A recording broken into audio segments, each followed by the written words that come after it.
Bonjour les amis. Comme toujours le lundi matin, j'ai toujours du mal à savoir qu'est-ce que je vous propose pour le premier jour de la semaine, histoire d'être un peu original. Bon, les bombardements de l'Iran par Donald et Bibi, bon, je vous ai un peu parlé hier du joueur de poker, Donald, bon, les émeutes, les violences pendant la fête de la musique, bon, c'est que du classique maintenant. On avait eu ça il y a 3 semaines après la victoire du Paris Saint-Germain, on a eu ça à la fête de la musique, on aura ça le 14 juillet, bon, c'est du classique. J'ai failli vous faire mon copain Médine, vous savez, mon copain Médine, celui qui m'avait cité dans sa chanson Golgotha, il m'avait fait l'honneur de me citer, c'était sympa.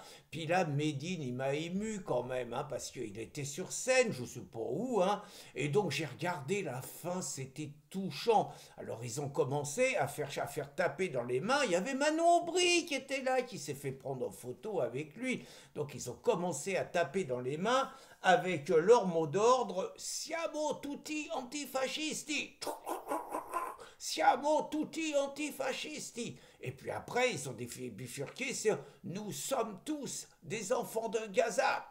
Sur le même air que Siamo tutti antifascisti. Nous sommes tous des enfants de Gaza. Et les gens, magnifique. Et puis superbe au niveau du message. Vous voyez, ça renvoie finalement, antifasciste, c'est les juifs exterminés. Bon, c'est pas Mussolini, c'est Hitler, mais bon, on va pas pinailler.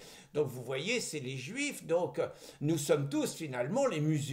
Ça veut dire qu'aujourd'hui, les musulmans, c'est les juifs d'hier. Vous voyez le message. Et donc ça veut dire que comme on est antifasciste et qu'on lit tout ça, ça veut dire que finalement Israël et Netanyahou, c'est le nouvel Hitler.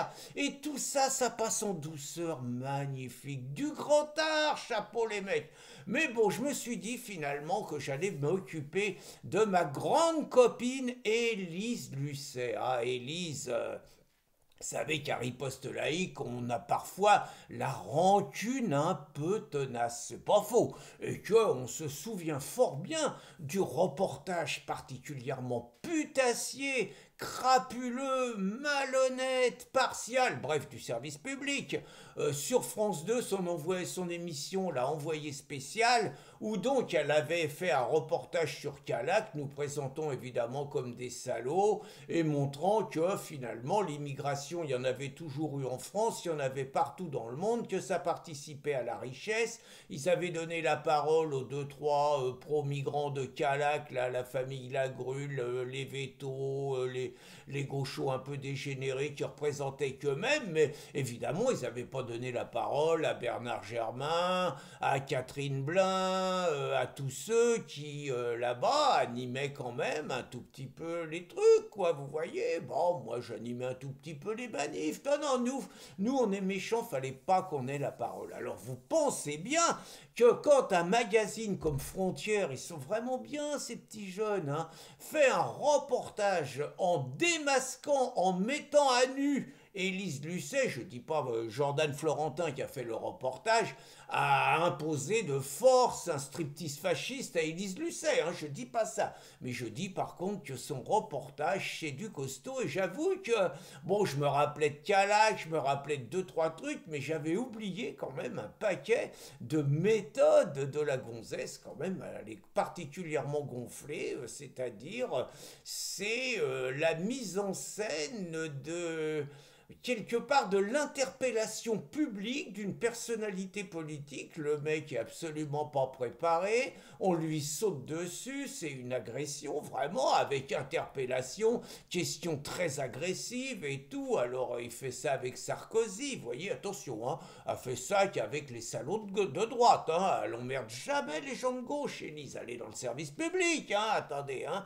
Donc elle fait ça tout le temps, donc on la voit effectivement avec Dati, dit, avec Rachida, ça se passe moins bien, parce que la Rachida, c'est quand même une teigne, et elle se laisse pas marcher dessus, mais elle refuse de lui répondre, mais elle lui balance quand même 3 ou 4 répliques assez cinglantes. Bien joué. Honnêtement, Rachida, c'est une opportuniste, c'est quelqu'un sans conviction, bon, c'est pas notre tasse de thé, mais faut reconnaître que quand elle avait baffé Patrick Cohen, j'avais apprécié, et là, Élise Lucet, elle a mangé le doigt. Alors, ce qui est bien, c'est que Jordan Florentin, il nous rappelle ses méthodes, mais que lui, il utilise les mêmes, vous voyez.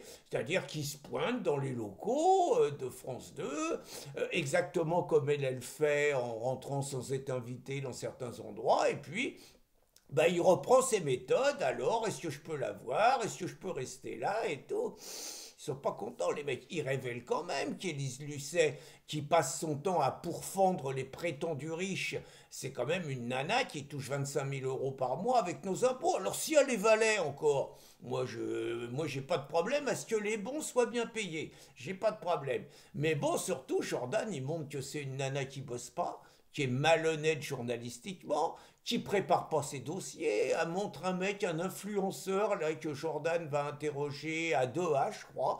Hein, bon, le mec, il explique tous les dessous du reportage. Le mec, c'est un malin, hein, c'est-à-dire qu'il avait fait filmer l'interview qu'il avait. Et c'est clair qu'entre ce qui est passé sur France 2 et ce que lui, il a dit, bon, il y a eu quand même des sérieux scoops. Hein. Petite parenthèse, moi j'avais fait la même chose avec une équipe de France 2 et ça avait été bien utile aussi. Ça nous avait permis de montrer justement tout ce qu'on leur avait dit et ce qu'ils disaient pas. Donc, bon, on voit quand même, c'est là qu'on voit tous les tocards de députés quand même, parce qu'elle se permet, vous savez, c'est l'époque de la drogue, Andy Kerbrad qui s'était fait prendre. Alors mon copain Andy, il reprend le boulot demain, je vais peut-être lui consacrer une vidéo. Vous savez, Andy Kerbrad, député LFI, toxico, qui avait acheté de la drogue dans le métro à un dealer de 14 ans quand même, un mineur et tout. Le mec, il a jamais été en tôle, il a jamais été suspendu, il a jamais eu la levée de son immunité parlementaire. Bon, je vais peut-être m'occuper de lui, mais donc on revient à Élise Lucet. Donc la Élise, elle se pointe à l'Assemblée nationale, mais je veux dire, elle est qui? Et elle se permet d'imposer des tests de dépistage de la drogue à des députés. Et on voit ce con d'Olivier Faure qui acceptent ça, on les voit tous, ils acceptent de dépister. Enfin, je sais pas, qu'est-ce que c'est que ces mecs qui acceptent un contrôle fait par une journaliste avide de sensationnalisme. Mais enfin, un représentant du peuple normal, il lui fout un coup de pied au cul, il la fout dehors, quoi. Il n'accepte pas de se prêter à une telle mascarade, comme si cette nana avait l'autorité. Enfin, moi, je sais pas, supposons que quelqu'un débarque chez moi et me propose de souffler dans le ballon pour dire on fait une enquête pour vérifier si les Français sont bourrés toute la journée ou pas. Je veux dire, le mec, il sort à coup de pied dans le cœur, quoi. Enfin, c'est...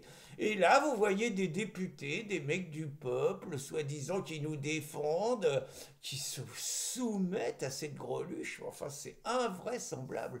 Donc, tout ça pour vous dire que je vous encourage vraiment à regarder ce reportage sur Élise Lucet, ses méthodes de voyou, disons-le très tranquillement, et puis à voir aussi la sublime Sarah Knafo qui fait des petites analyses et qui montre que finalement Élise Lucet n'est qu'une rebellocrate, hein, n'est qu'une fausse rebelle du système qui finalement joue un rôle dans le service public, c'est de véhiculer le politiquement correct et de s'en prendre surtout à ceux qui peuvent déranger les riches qui ont réussi, hein, ça déjà oui, mais 25 000 € par mois quand même, et surtout ceux qui par leur action pourraient légèrement, comme nous on l'a fait à Calac, mettre un petit peu un coup d'arrêt à l'offensive des mondialistes, à l'offensive immigrationniste, à l'offensive des soldats d'Allah qu'elle naturellement vénère. Voilà, donc je vous encourage vraiment à regarder ce reportage et puis